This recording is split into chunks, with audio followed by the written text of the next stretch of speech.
Halo teman-teman, kembali lagi di podcast Bahasa Indonesia bersama aku Dita dan juga Raka. Sebelum mulai, yuk kita atur napas dahulu agar kita lebih tenang dan fokus saat mendengarkan podcast. Tarik napas, hembuskan. Sekali lagi, tarik nafas, hembuskan. Hari ini kita akan membahas contoh paragraf argumentasi. Wah, pasti seru nih. Apalagi buat kalian dengar setiap podcast Bincang Bahasa, pasti nggak akan melewatkan episode yang satu ini. Kali ini kita tidak hanya membahas mengenai contoh paragraf argumentasi, tetapi kita juga membedah isinya. Kita cari tahu di mana bagian pendapatnya, mana alasannya, dan kesimpulannya. Wah, sepertinya teman-teman di rumah sudah tidak sabar nih. Raka, coba sebutkan apa saja struktur dari paragraf argumentasi. Struktur paragraf argumentasi terdiri atas 3 bagian. Pertama, ada pendahuluan, berisi dasar atau landasan argumen yang akan disampaikan oleh penulis. Yang kedua, ada tubuh argumen, berisi pendapat dan alasan yang memperkuat argumen tersebut. Yang ketiga, ada kesimpulan, berisi penegasan atau ringkasan akhir untuk menunjukkan bahwa pendapat yang disampaikan dapat dipercaya. Nah, sekarang kita lanjut ke contoh paragrafnya yuk. Oke, aku bacain dulu ya contoh paragrafnya.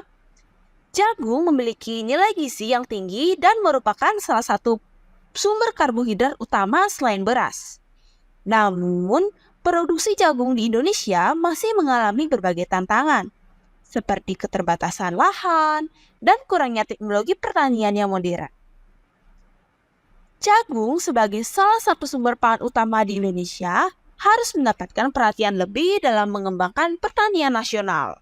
Dengan meningkatkan dukungan kepada petani jagung melalui program subsidi, pelatihan, dan penyediaan teknologi, kita dapat meningkatkan produktivitas jagung dan mengurangi ketergantungan pada impor.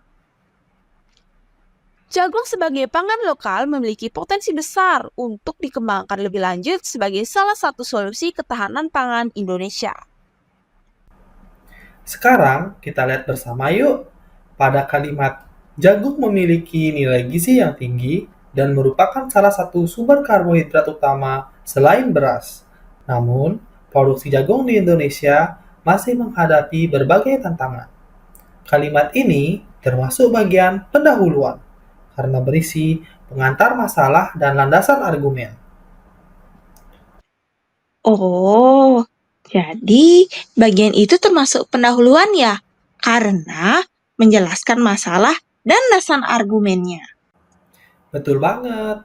Selanjutnya, pada kalimat jagung sebagai salah satu sumber pangan utama di Indonesia harus mendapatkan perhatian lebih dalam pengembangan pertanian nasional.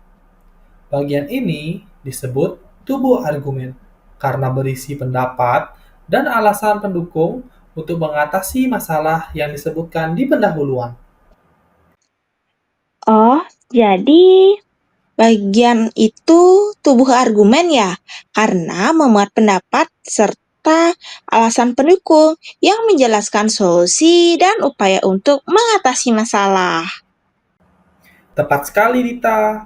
Terakhir, pada kalimat jagung sebagai pangan lokal memiliki potensi besar untuk dikembangkan lebih lanjut sebagai salah satu solusi ketahanan pangan Indonesia.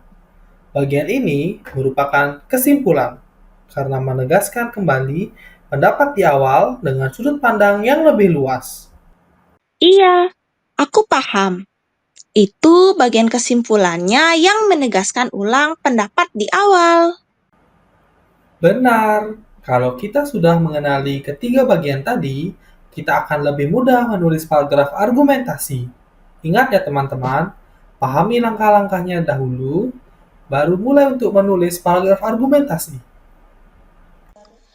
Wah, terima kasih ya Raka, kamu sudah menjelaskan dari pengertian paragraf argumentasi, lalu ciri-cirinya, dan sekarang kamu menjelaskan contoh dari paragraf argumentasi. Terima kasih ya ilmunya. Untuk teman-teman di rumah, sampai jumpa. Terima kasih sudah menonton podcast Bincang Bahasa dari episode 1 sampai 3. Sampai jumpa teman-teman semuanya. Semoga materi yang kami sampaikan bermanfaat untuk kita semua.